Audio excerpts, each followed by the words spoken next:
So welcome to the My Positivity Matters satsang on gratitude. The last couple of satsang have been on the first two principles of Ho'oponopono. We talked about love being the key to creation. Then we talked about forgiveness being the key to healing by releasing negativity. And today we are going to talk about gratitude, which is the key to attracting what we want in life. Gratitude is the abundance consciousness. And to understand that, you have to understand that the universe is a mirror. It's a mirror. Whatever you throw out or put out into the universe, it multiplies and sends it back to you. And to understand that, think about being deep in a forest, in a valley. When you shout something, how you hear the echo back. That's exactly the principle of gratitude. If you say I love you, then you hear back I love you, I love you, I love you. If you say I hate you, the echo comes back I hate you, I hate you, I hate you.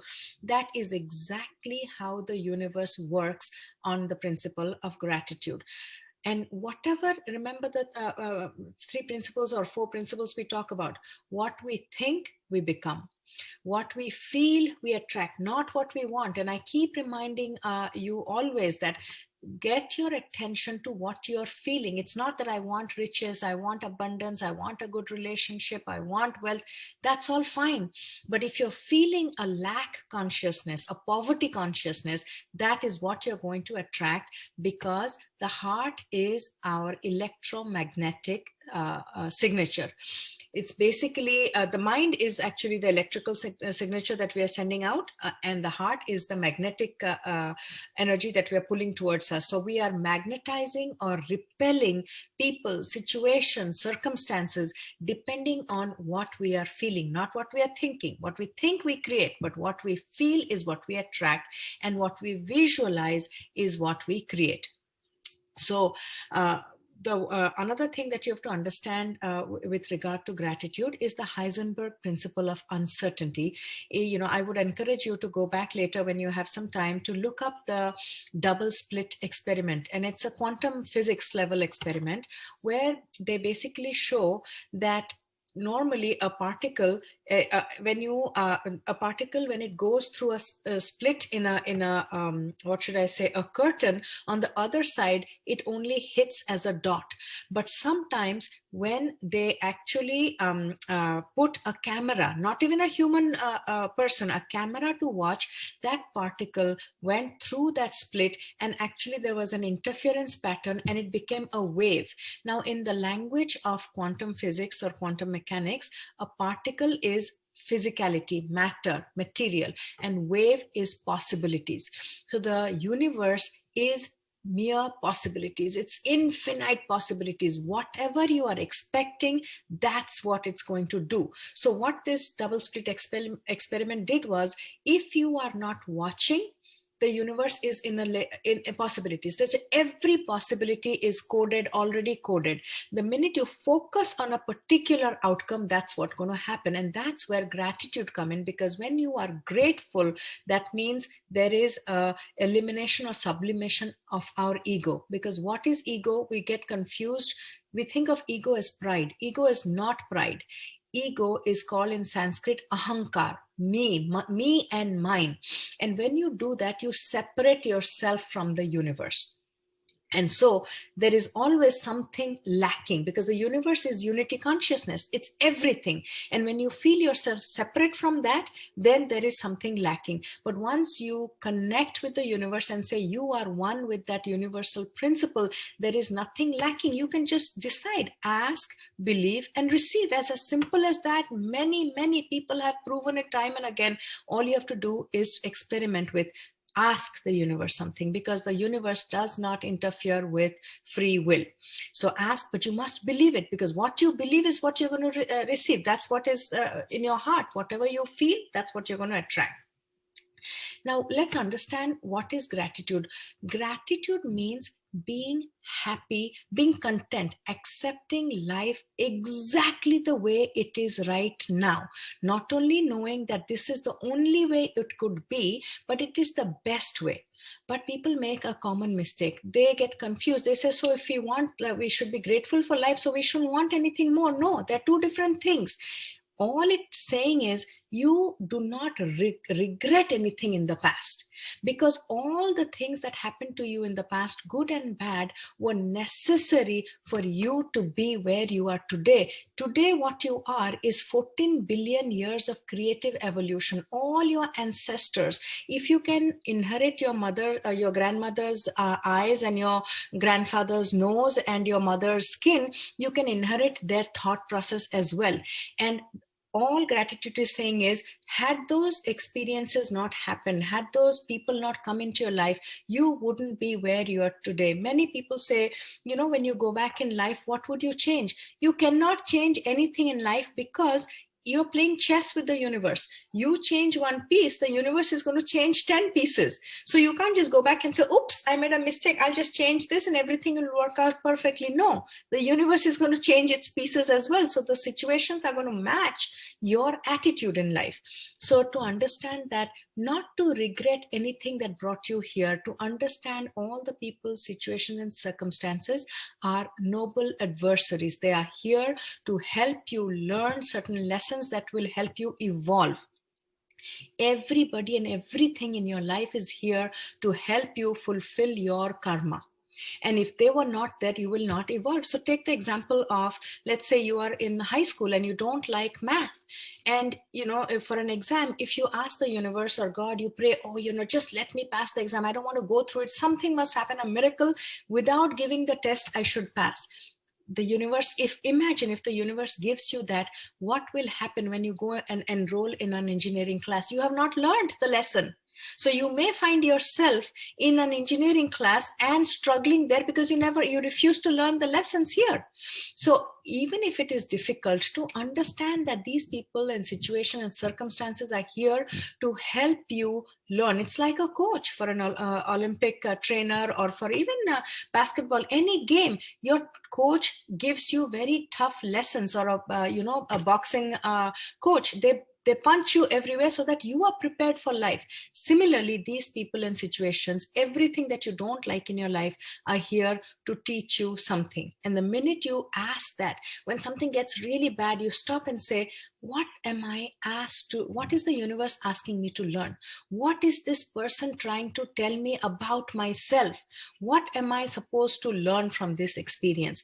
Your entire experience of this situation will change.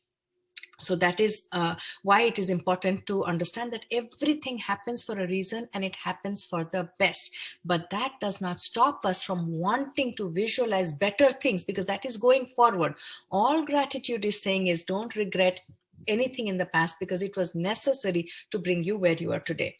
Few other things you have to understand in connection with gratitude is the movie Beauty and the Beast, or the book, or the fairy tale. It beautifully encapsulates what gratitude is. Most of us think, if I have the right parents, if I have the right partner, if I have the right job, if I have the right body, if I have the right country and citizenship, my life would be great and I would be grateful to God. That's not what gratitude is about. Only when you're grateful will you get all these things that you want. And that is what Beauty and the Beast teaches us. Remember that the princess was supposed to love this beast, and if she loves the beast, it can turn into a prince. Not what is so difficult about loving a prince? That doesn't require any growth or any evolution. But when you learn to love a beast, you can turn a beast into a prince, is what that fairy tale is telling us. Similarly with life, if you love the difficult, challenging people and situations in your life, you can turn them into much better. It's not that if life was good, I will be grateful. If you are grateful, life will become good. That is one lesson about Beauty and the Beast. Another movie I would like you to bring to your attention is Honey, I Shrunk the Kids. If you've watched that movie, this husband is in a lab and he does something goes wrong with the experiment and the kids are shrunk. And what happens to those kids? The everyday regular things become a threat. The fan becomes a threat, the lawnmower becomes a threat, the toaster becomes a threat, the fridge becomes a threat, because you're so small. So what it is telling us is, when we contract, when we are expecting the world is out to get us, everybody hates us, we have no power, everything looks threatening. But so what is the solution? To believe, to expand, to believe that the world is, the universe has my back.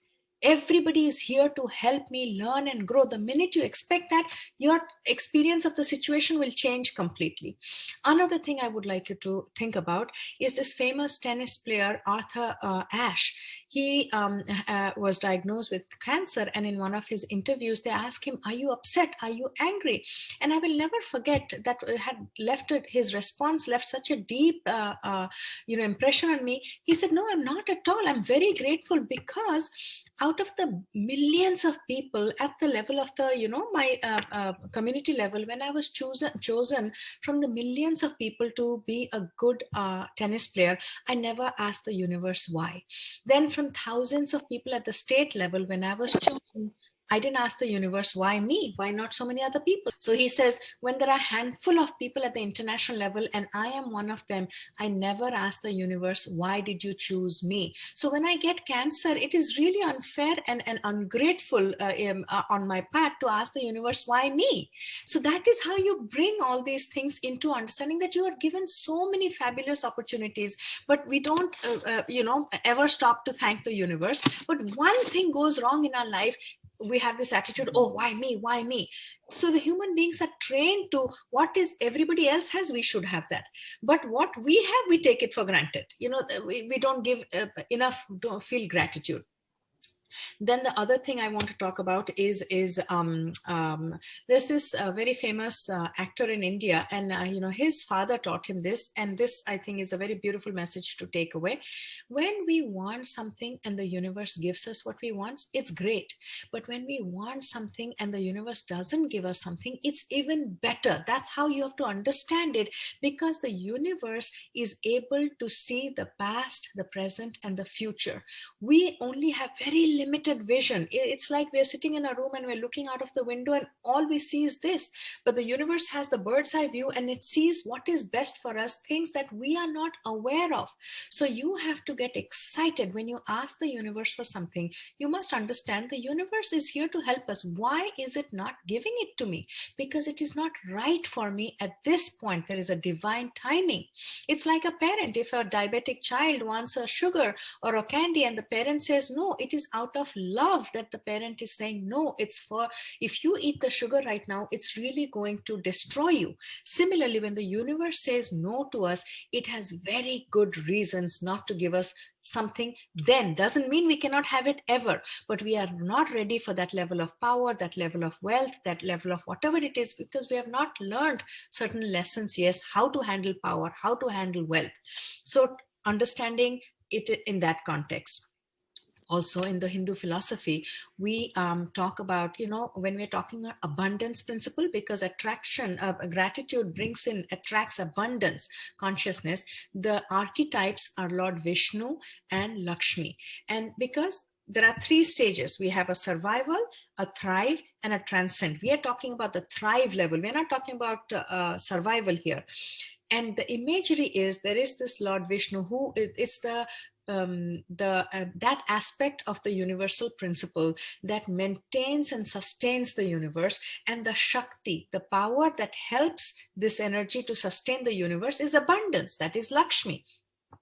In that imagery, Lakshmi is pressing Vishnu's feet. Many people come back and ask me, oh, in Hindu Vedic philosophy, the women are supposed to, press the men's feet. No, Lakshmi does not represent woman. Lakshmi represents wealth and abundance. What we forget is wealth and abundance is here to serve us, the soul, our life purpose. We are not here to serve wealth. And we forget that. This is what the Midas stories tells us, that instead of loving people and using things, we love things and start using people. That is what it brings us to understand, that all these things are here to serve us, but we cannot get so stuck on serving these things. And one example I'll give you, one of my clients, her son was driving a car, a college a kid, and a very expensive, they came from a wealthy family, and a very expensive car he got, and he had an accident. The car was totaled. So the mother asked the child, are you okay? He says yes. She said, then the car has done its job. Now that is gratitude. You are not stuck. You're not so bent out of shape that the car got, because the car was here to protect you. That's the level of gratitude you have to live towards that car. So understanding that whatever happens in life, think of that silver lining and say, how can I learn from this? What can I take away from this? And that's one level of gratitude. Then to understand, to sort of fake it to make it. Many people say there's nothing good in my life. How can I be grateful for anything? Everything is, difficult. This is where I talk about the visualization. They call it, in the terminology of personal transformation, they say fake it to make it, because your subconscious does not know the difference between reality and visualization.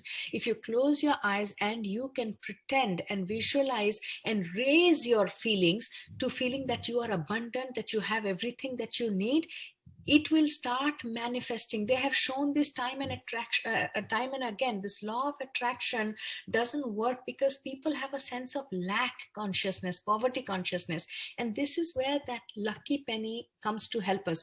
Why do they say when you see a penny on the road that it's a lucky penny? That one penny cannot make you wealthy, but what it does is to remind you to start affirming something that is going to make you wealthy. Which is the affirmation?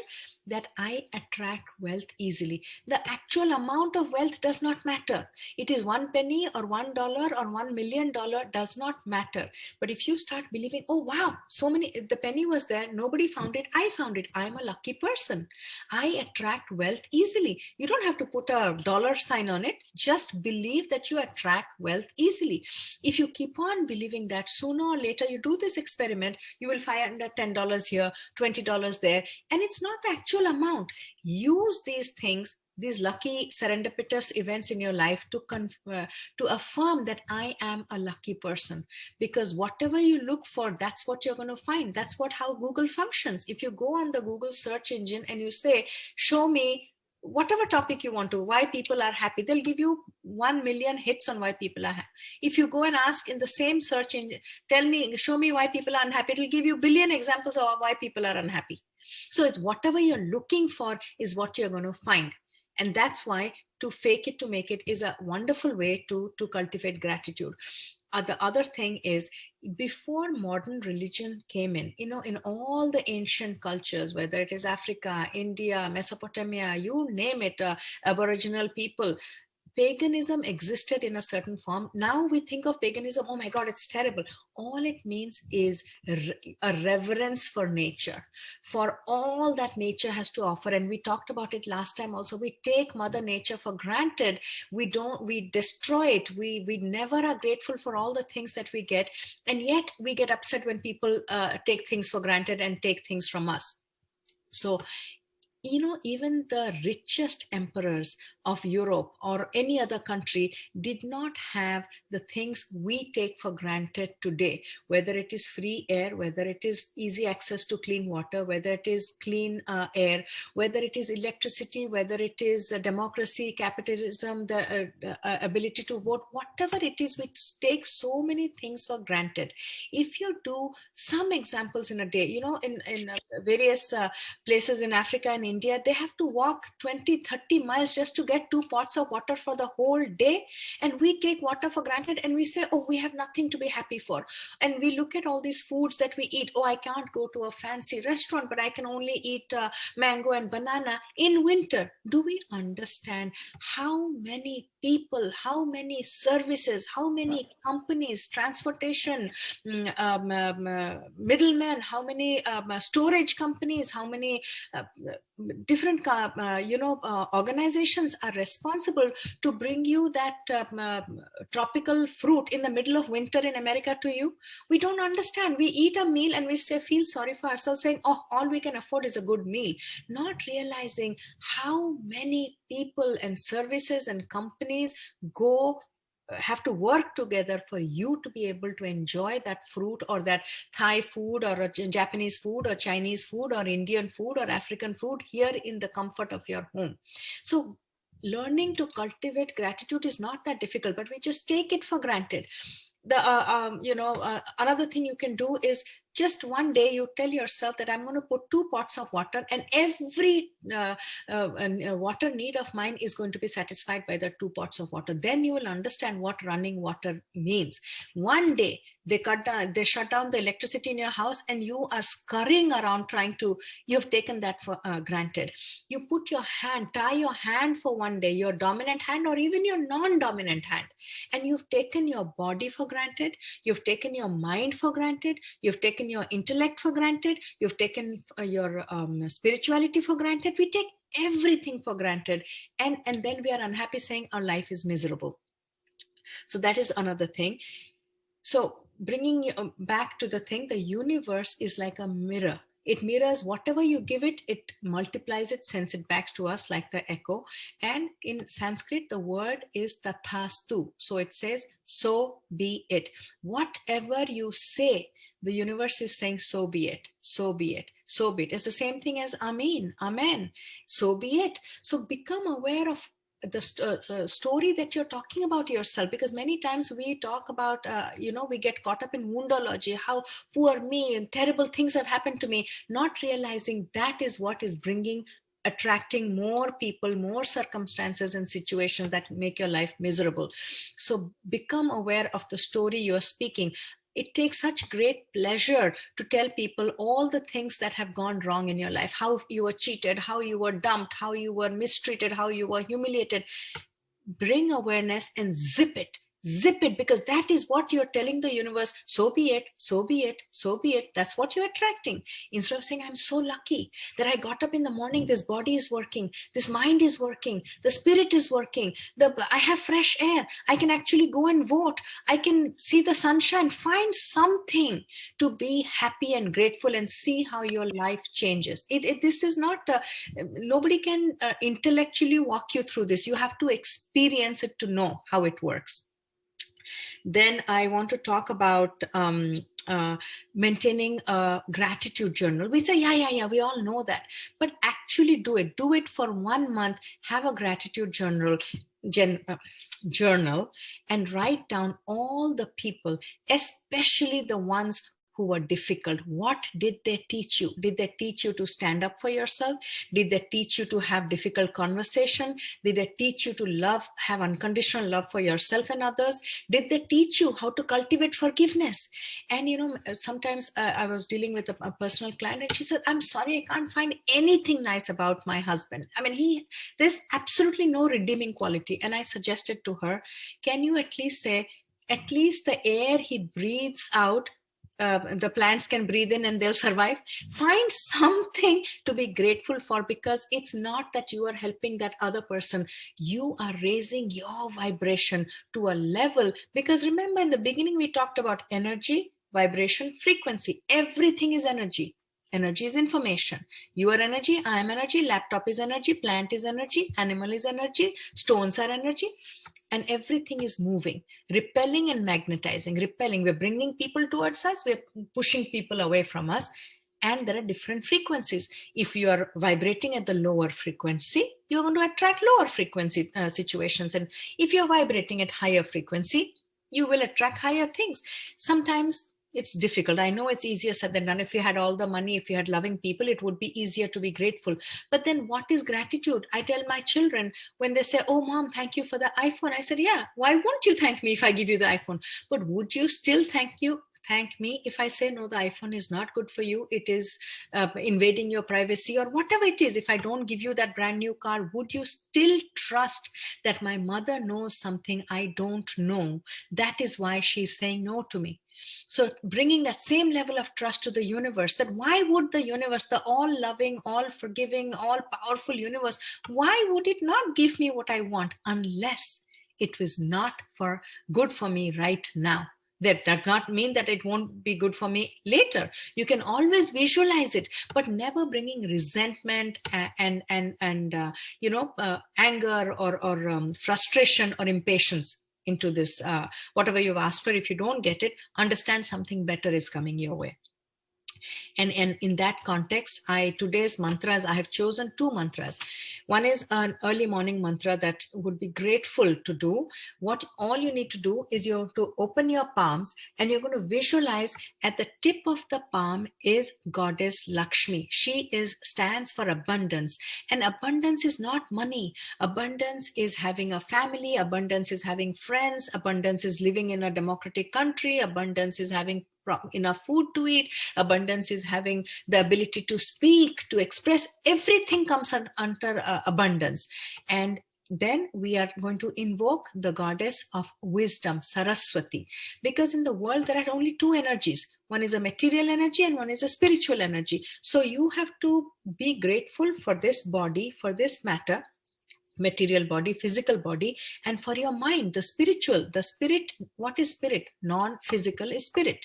So you have a body that's working, you have a mind that's working. That is already more than 90% of the people in the world. Many people get up, they can't get out of the bed. They may not even have one extra day. And then you invoke Lord Vishnu, which is that principle in the universe that is sustaining the whole universe. So when you look at the first thing in the morning, how do you cultivate gratitude?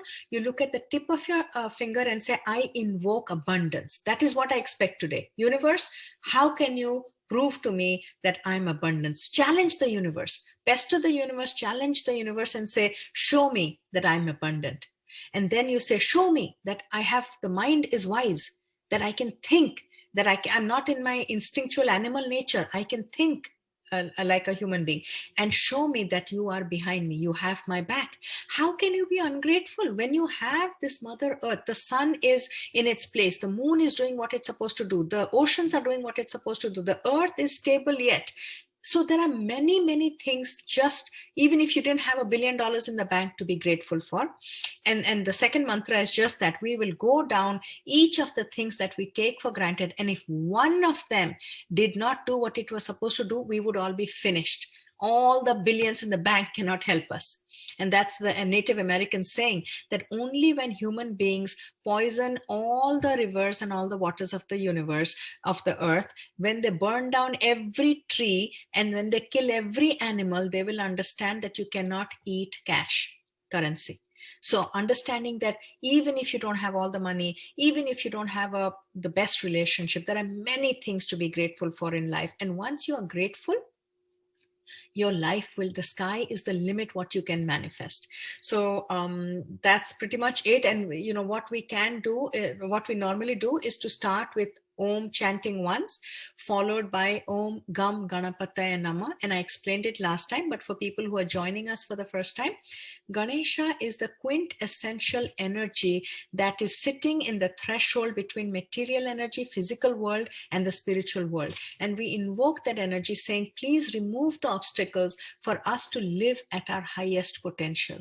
And then we invoke the group energy, Sahana Bhavatu, that everybody here, all of us should be protected, all of us should be nourished, all of us should be successful, all of us should be brilliant. Our hard work should fructify into brilliance, into giving us what we are working towards. And we end with 3 P's. Om Shanti, Shanti, Shanti. First you look for peace within your heart, then you look for peace outside in your external environment, and then you invoke peace in the cosmic world, because any one of these peace not there, you cannot experience happiness. So pretty much that's what it is. Do you have any questions, or should we go ahead with the chanting first? Nivedita, there is one question I see from Thomas. So if you can answer that before, it will be good. Let me see. Yeah. What is the question? Help explain the ego is not pride. Yes. Okay. That's a brilliant question. So basically, ego, there are many words in the Sanskrit language that don't have an English equivalent. They're very poorly translated. And ego in the English language has been translated to mean pride. Pride is only a very small fraction of ego. The Sanskrit word for ego is ahamkar. It's made up of 2 words, aham, akar. Aham is the me, I, and akar is the form of me, my body, my mind, my intellect. That concept that binds me as me separate from the world, because if you think of what is God, God is unity consciousness. Everybody and everything is connected to each other. But when you separate yourself, anytime there is division in race, color, wealth, anything, there is going to be conflict. So ego is, from that sense, it means you are separating yourself. It's like the heart in the body, or the brain or the lungs saying, I'm separate from the body of Nita. Heart is saying, I'm separate. Mind is saying, I'm separate. No, we are all interrelated. The heart cannot do anything if the brain is not working, and the brain cannot do anything if the lungs are not working. The lungs cannot do anything if the liver is not working. But if the liver says, no, I am the liver, I am the heart, I am the right hand, I am the backbone, I am the spine, because the sum of the parts does not equal the unity consciousness is not equal to sum of the parts. It is, there's something more than just putting all the parts together. So when we say ahankar, we say that you see yourself different from the universe. So there is a lack, and then there is a division. And that is the difference between the heart and the mind also. The mind and the heart. The mind, the intellect, is a tool that that separates. And it's necessary. Sometimes we need to cut away negative things and negative concept. The heart is intelligence. It brings everything together. So that unity consciousness is the opposite of ego. Ego is ahankar, me and mine. And we limit that me and mine to, okay, my body, my family, my house, my car. But if you have the ability to increase that, my body can, me, my body, my mind, my intellect, you can expand it a little bit, my family, expand it a little bit, my extended family, expand it a little bit, my friends, my community, my religion, my country, my world, my earth. You become one with everything. How can you then see people from India and Africa and China and Australia as different? How can you see people following different religions as different? It's my world. So that how small can you make the me and mine, and how small can you, how big you can expand yourself to say mine. And that is why every mantra ends with or swaha or namaha. Swa is me and mine. I am giving it away. I am putting it into the collective. Namaha is na. Na means negation. Maha, aham and mama. Aham is me and mine. Mama is mine, aham is me. So every mantra is, I sacrifice my limited ego into this collective. Whatever I'm asking for myself, my whole world should have that. If I want wealth, everybody should have wealth. If I want peace, everybody should have peace. If I want love, everybody should have love. If I want protection, everybody should have protection.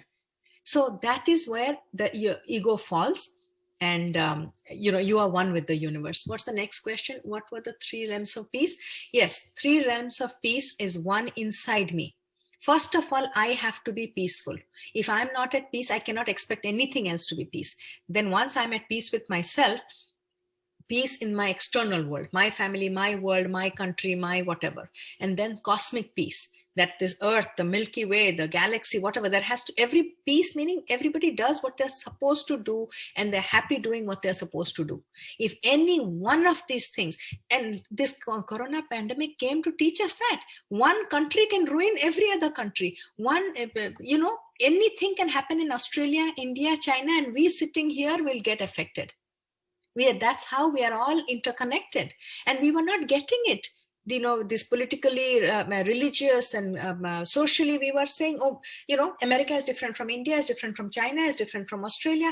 Hinduism different from Islam, is different from Christianity. Whites are different from black, from brown, from yellow. So many differences when you find, then there is going to be conflict, because this is called ego. Each country can be egoic, each religion can be egoic, each person can be egoic. Instead of that, we are all one, but we are different ways of expressing ourselves.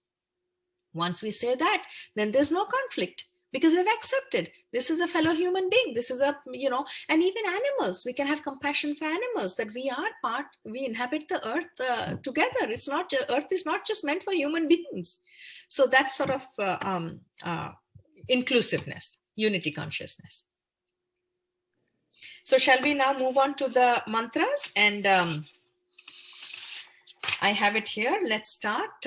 You can either repeat it, loudly or silently, or just let the vibration wash over you.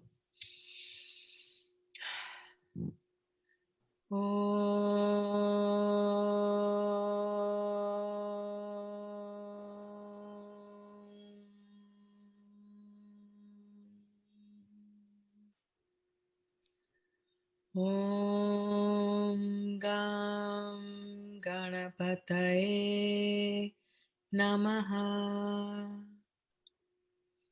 Om Sahana Vavatu Sahano Bhunaktu Sahaviryam Karavavahai Tejasvinavadhitamastu Ma Vedvishavahai.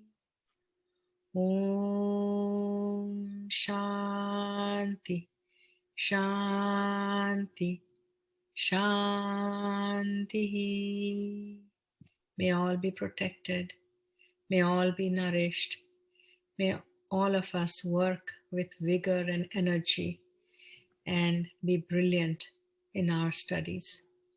Peace inside, peace in the external world, and peace in cosmic realm. Now we'll read the morning mantra, which you can do every morning when you get out of bed. Look at your palm, and at the tip of the palm, visualize abundance any way you know. You can either visualize Goddess Lakshmi, or however you see abundance, wealth, prosperity, success, visualize that. And then at the bottom of the palm, visualize wisdom, not just knowledge of the external world, economics, science, philosophy, but knowledge of the self. Who am I and my connection to my God and to my universe? And in the middle, visualize the universal energy being there, supporting your physical and your material and your spiritual world together, and invoke it. So today I invoke abundance, I invoke wisdom, and I invoke the support of the universe. How can you not be grateful when that happens? So, Om Karagre Vasate Lakshmi. On the tips of my palm resides the goddess of abundance. Karamule Saraswati. On the base of my hand resides the goddess of wisdom. Karamadhye tu Govinda. In the center of my palm resides the supreme consciousness. Prabhate Karadarshanam. I look at my palms early morning and contemplate on these powers. So every morning, look at your palms, visualize abundance at the tip, visualize wisdom at the bottom, and visualize the power and support and guidance of the universe right in the middle. Then mantra 2, will prayer for tranquility. Even when you think you have nothing, if you read this mantra, it will remind you that you have several things to be grateful for. Om Bhumi Mangalam. Thank you for the tranquility on earth. Udaga Mangalam. Thank you for tranquility in the waters. Agni Mangalam. Thank you for tranquility in the fire. Vayu Mangalam. Thank you for the tranquility in the wind.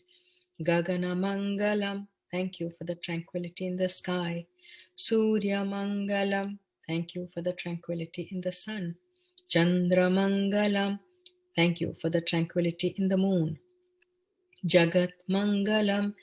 Thank you for the tranquility on our plane. Jiva Mangalam. Thank you for the tranquility in all living beings. Deha Mangalam. Thank you for the tranquility in the body. Mano Mangalam. Thank you for the tranquility in the mind. Atma Mangalam. Thank you for the tranquility in the spirit. Sarva Mangalam Bhavatu Bhavatu Bhavatu. Sarva Mangalam Bhavatu Bhavatu Bhavatu. Sarva Mangalam Bhavatu Bhavatu Bhavatu. Thank you for the tranquility in all of creation. One more time. Om Bhumi Bhumimangalam, Udagamangalam, Agnimangalam, Vayumangalam, Gaganamangalam, Suryamangalam, Chandramangalam, Jagatmangalam, Jivamangalam, Tehamangalam, Manomangalam, Atmamangalam, Sarvamangalam bhavatu bhavatu bhavatu, Sarvamangalam bhavatu bhavatu bhavatu, Sarvamangalam bhavatu bhavatu bhavatu.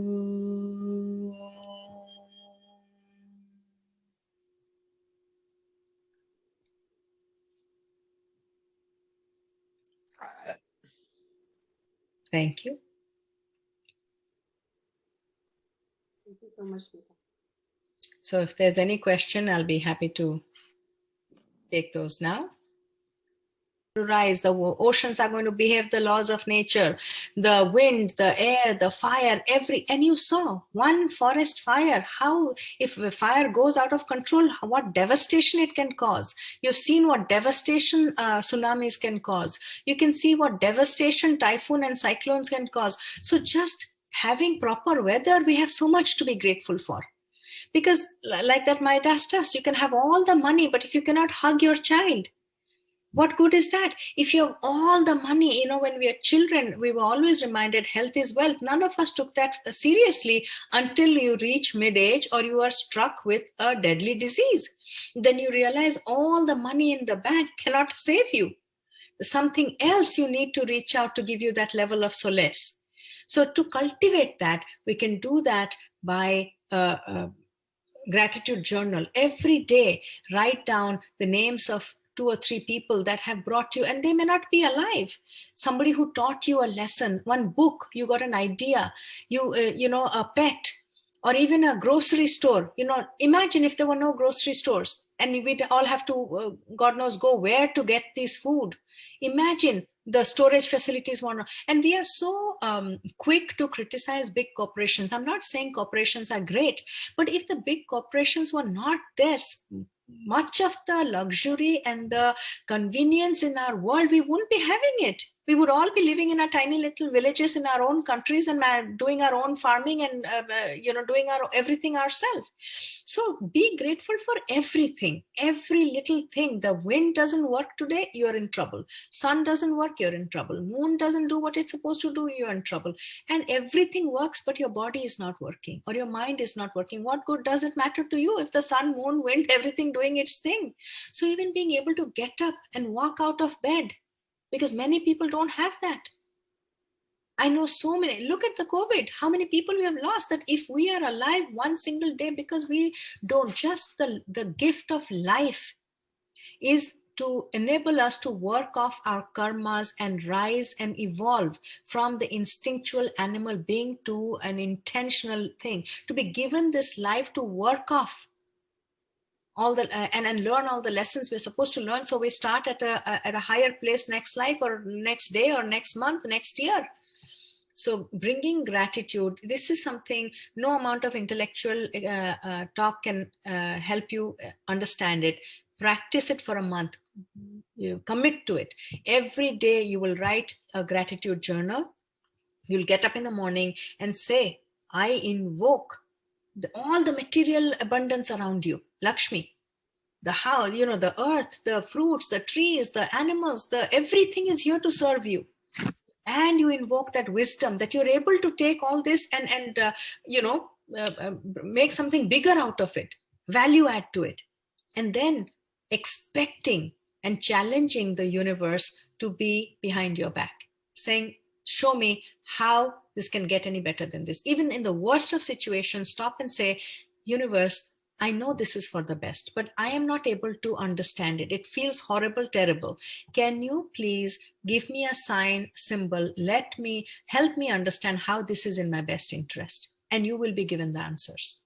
Challenge the universe, pester the universe and say, how does it get any better than this? Show me. And the universe will show you.